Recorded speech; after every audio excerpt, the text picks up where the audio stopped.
Leitura do livro O Conhecimento do Santo, autor A.W. Tozer. Iremos ler o prefácio e o capítulo 1, porque devemos pensar corretamente sobre Deus. Prefácio. A verdadeira religião confronta a terra com os céus, aplicando ao tempo o efeito da eternidade. O mensageiro de Cristo, ao transmitir a palavra de Deus, deve, como costumavam dizer os quáqueres, atentar-se à condição de seus ouvintes, sob pena de não fazer sentido para ninguém além de si mesmo. Sua mensagem deve ser não somente eterna, mas aplicável à sua época. É preciso que ele fale à própria geração.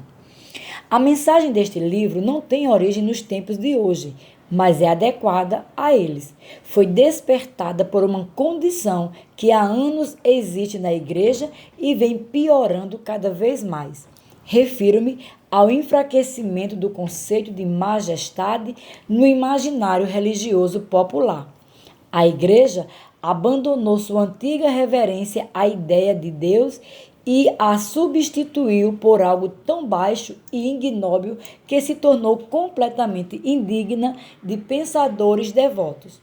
Não foi algo proposital, mas ocorreu de forma gradual e imperceptível, e a falta de percepção em si torna a situação mais trágica.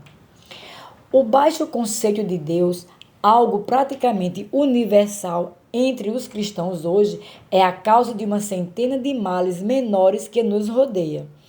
Toda uma nova filosofia de vida cristã tomou forma a partir desse único engano básico em nosso pensamento religioso. Na esteira da perda de nosso senso de majestade, veio a perda da reverência religiosa e da consciência da presença divina. Perdemos o espírito de adoração e a habilidade de abstrair-nos para encontrar a Deus em adoração silenciosa. O cristianismo moderno simplesmente não consegue produzir cristãos capazes de apreciar ou sequer experimentar a vida no Espírito.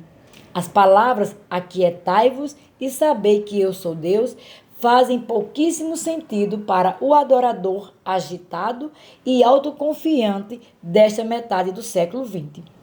Tal perda do conceito de majestade ocorre justamente no momento em que as forças religiosas alcançam vitórias dramáticas e as igrejas prosperam mais do que em qualquer outro período dos últimos séculos.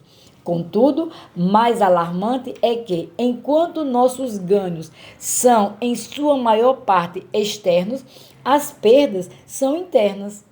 E como a própria qualidade de nossa religião é afetada pelas condições internas, pode ser que estes supostos ganhos se resumam apenas a perdas um tanto mais difíceis de perceber. A única forma de recuperar nossas perdas espirituais é retornando à sua principal causa e efetuando as correções requeridas pela verdade. O declínio do conhecimento do santo é a raiz de nossos problemas. Uma redescoberta da majestade de Deus seria um grande progresso na cura de cada um destes transtornos. É impossível manter práticas morais sólidas e atitudes corretas enquanto a nossa própria ideia de Deus se mantém errada ou inadequada. Se queremos trazer de volta à nossa vida o poder espiritual, devemos começar a aproximar nossa concepção de Deus daquilo que Ele realmente é. Em humilde contribuição para o melhor entendimento da majestade nos céus, ofereço este reverente estudo dos atributos divinos. Se os cristãos de hoje estivessem lendo as obras como as de Agostinho ou Anselmo, um livro como este não teria razão de ser.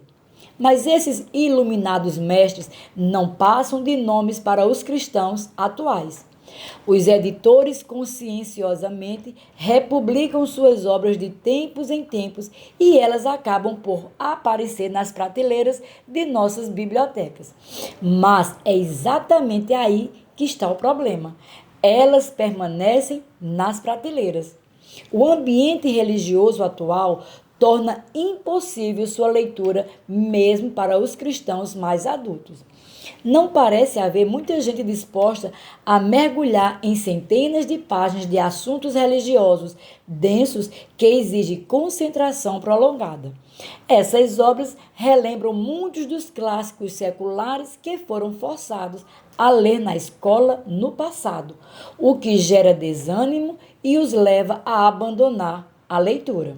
É por esse motivo que uma obra como esta pode produzir algum efeito benéfico. Como este livro não é esotérico nem técnico, tendo sido escrito em linguagem despretensiosa, pode ser capaz de atrair algumas pessoas.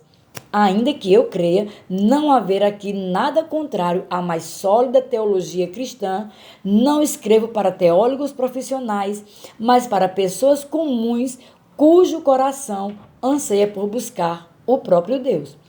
Tenho esperança de que este pequeno livro possa contribuir de alguma forma para a promoção da religião pessoal do coração de cada um de nós. E se alguns, por meio da leitura, forem encorajados a adotar a prática da meditação reverente sobre a pessoa de Deus, isto mais do que recompensará o trabalho de tê-lo escrito. A. W. Tozer. Capítulo 1.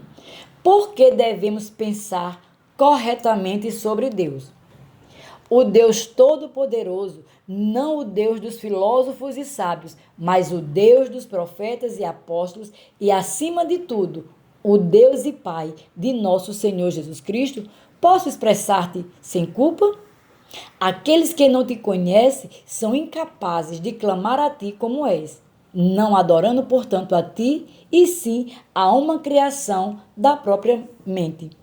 Iluminados, assim, para que possamos conhecer-te como tu és, para que possamos amar-te com perfeição e adorar-te dignamente. Em nome de Jesus Cristo, nosso Senhor. Amém. Aquilo que nos vem à mente quando pensamos em Deus é a coisa mais importante a respeito de nós mesmos. A história da humanidade provavelmente mostrará que nenhum povo jamais se colocou acima da própria religião. E a história espiritual do homem demonstra, sem sombra de dúvida, que nenhuma religião jamais foi maior do que seu conceito de Deus. A adoração é elevada ou indigna na medida em que o adorador acalenta pensamentos altos ou baixos sobre Deus. É por esse motivo que a questão mais grave com que a igreja se defronta sempre é o próprio Deus. E o fato mais portentoso a respeito de qualquer homem não é o que ele diz ou faz em qualquer dado momento, mas sim sua crença mais profunda sobre quem Deus é. Temos a tendência, por uma lei secreta da alma, de ir em direção à nossa imagem mental de Deus. Isto se aplica não somente aos cristãos como indivíduo, mas também à reunião de cristãos que compõem a igreja. O fato mais revelador sobre a igreja é sempre sua ideia de Deus. Assim como suas mensagens mais significativas é aquilo que ela diz ou deixa de dizer sobre ele, pois seu silêncio é com frequência mais eloquente do que seu discurso. É impossível evitar a autorrevelação que acompanha o testemunho a respeito de Deus. Se for possível extrair de alguém uma resposta completa à pergunta: o que lhe vem à mente ao pensar em Deus? Seríamos capazes de afirmar com precisão seu futuro espiritual. Se fôssemos capazes de saber com exatidão o que nossos líderes religiosos mais influentes pensam sobre Deus hoje, poderíamos prever com razoável precisão onde estará a igreja amanhã. Sem sombra de dúvida, o pensamento mais elevado que a mente pode conceber é o conceito de Deus, e a palavra mais poderosa em qualquer idioma é o termo que designa a divindade.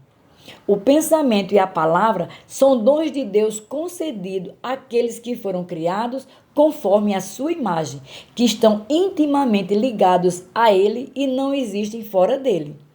É imensamente significativo que a primeira palavra tenha sido o Verbo. E o Verbo estava com Deus e o Verbo era Deus.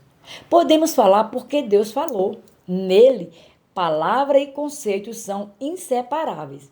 Para nós, é de suma importância que nossa concepção de Deus seja a mais próxima possível da verdadeira essência do Senhor. Em comparação com nossos reais pensamentos a seu respeito, nossas declarações de fé têm pouca importância.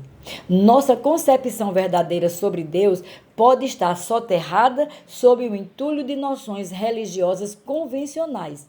E pode ser necessária uma busca vigorosa e inteligente para que ela possa ser desenterrada e exposta.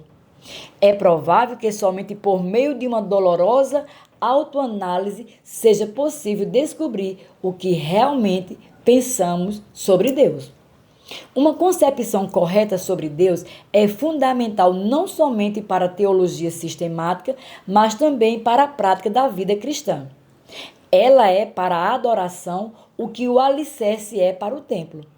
Se for inadequada ou fora de prumo, cedo ou tarde toda a estrutura virá a desabar. Creio ser difícil identificar um erro doutrinário ou uma falha na aplicação da ética cristã que não tenha origem em pensamentos indignos e imperfeitos sobre Deus. Minha opinião é que o conceito de Deus disseminado nessa metade do século XX decaiu até estar muitíssimo abaixo da dignidade do Deus Altíssimo, chegando a constituir-se em algo próximo a uma calamidade moral para os crentes. Todos os problemas dos céus e da terra, ainda que confrontados juntos e simultaneamente, nada seria em comparação com o avassalador problema de Deus. Quem ele é? Com que se parece? E de que forma nós, como seres morais, devemos agir a respeito dele? O homem que alcança uma crença correta sobre Deus está livre de 10.000 problemas temporais, pois passa a enxergar que estes têm a ver com questões que, na pior das hipóteses, não lhe dizem respeito, exceto por um tempo limitado.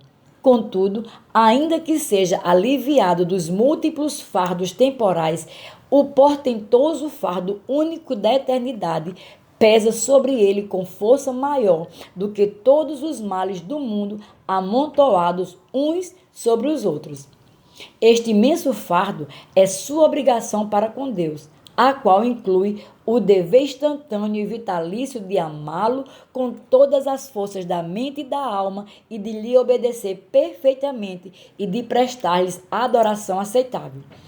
E quando a incansável consciência do homem constata que ele não fez nada disso, mas que, pelo contrário, é culpado desde a infância de flagrante revolta contra a majestade nos céus, a pressão interior de autoacusação pode tornar-se pesada demais. O Evangelho é capaz de aliviar a mente desse peso destruidor, trocar cinzas por beleza e o espírito de opressão por vestes de louvor. Porém, a não ser que o peso deste fardo seja percebido, é impossível que o Evangelho signifique algo para o homem. Até que ele veja Deus exaltado nas alturas, não haverá lamento ou fardo. Visões rasteiras de Deus destrói o Evangelho para quem as possui. Dentre os pecados aos quais tende o coração humano, não deve existir nem mais odioso para Deus do que a idolatria, que é, em última análise, uma ofensa à sua natureza. O coração idólatra presume que Deus é diferente do que ele realmente é, o que por si só é um pecado monstruoso, e substitui o verdadeiro Deus por algo feito à sua própria semelhança. Este Deus necessariamente seguirá a imagem de quem o criou e será vil ou puro, cruel ou bondoso, de acordo com o estado moral da mente da qual ele emerge. Um Deus gerado nas sombras de um coração caído naturalmente não terá qualquer semelhança com o verdadeiro Deus. Pensavas, disse o Senhor aos homens perversos no Salmo, que era tal como tu. Certamente, esta deve ser uma séria afronta ao Deus Altíssimo, a quem os querubins e serafins proclamam sem cessar: Santo, Santo, Santo, Deus do universo. Cuidemos para que, em nosso orgulho, não aceitemos a noção errônea de que idolatria consiste somente em ajoelhar-nos perante objetos visíveis de adoração, entre parênteses, de maneira que os povos civilizados estão livres dela. Fecha parênteses. A essência da idolatria é acalentar pensamentos sobre Deus que sejam indignos dele. Ela começa na mente e pode estar presente sem que ocorra qualquer ato visível de adoração. Porquanto escreveu Paulo, tendo conhecido a Deus, não o glorificaram como Deus, nem lhe deram graças, antes em seus discursos se desvaneceram e o seu coração insensato se obscureceu. Seguiu-se a essa declaração a adoração de ídolos feitos à semelhança de homens, aves, animais e seres rastejantes. Mas essa série de atos degradantes começou na mente. Ideias erradas a respeito de Deus não são somente a fonte da qual fluem as águas poluídas da idolatria. Elas são idólatras em si. O idólatra imagina coisas sobre Deus e age como se aquilo fosse verdadeiro. Noções distorcidas sobre Deus rapidamente corrompem a religião em meio à qual surge a longa trajetória de Israel. Demonstra isso com suficiente clareza e a história da igreja o confirma. Um conceito elevado de Deus é tão essencial para a igreja que, quando ele declina em qualquer medida, a igreja, sua adoração e padrões morais decaem juntamente com ele. O primeiro passo de uma igreja em declínio consiste em abandonar sua opinião elevada sobre Deus. Antes que a igreja cristã se oblitere em algum ponto, primeiramente acontece a corrupção de sua teologia básica.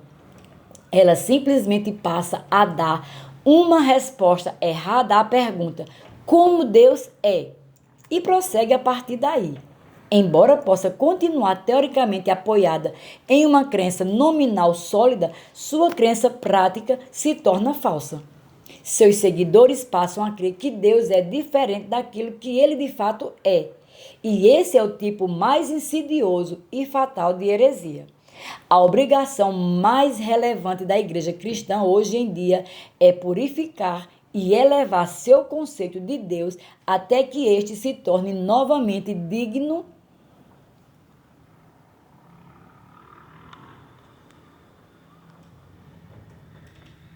do Altíssimo e da própria igreja. Esta deveria ser a prioridade de todas as suas orações e obras. Prestamos à próxima geração de cristãos o serviço mais importante que, ao transmitir-lhe este nobre conceito de Deus, com o mesmo brilho e dimensão que o recebemos de nossos pais hebreus e cristãos de gerações passadas, isto terá maior importância para eles do que qualquer outra coisa que a arte ou a ciência possam conceber. Ó Deus de Betel, cuja mão continua a alimentar teu povo, que naquela exaustiva peregrinação liderou os nossos pais, nossos votos, nossas orações. Ora, apresentamos perante teu trono de graça, Deus de nossos pais, seu Deus dos descendentes deles. Philips Doddridge. E aqui concluímos o capítulo 1.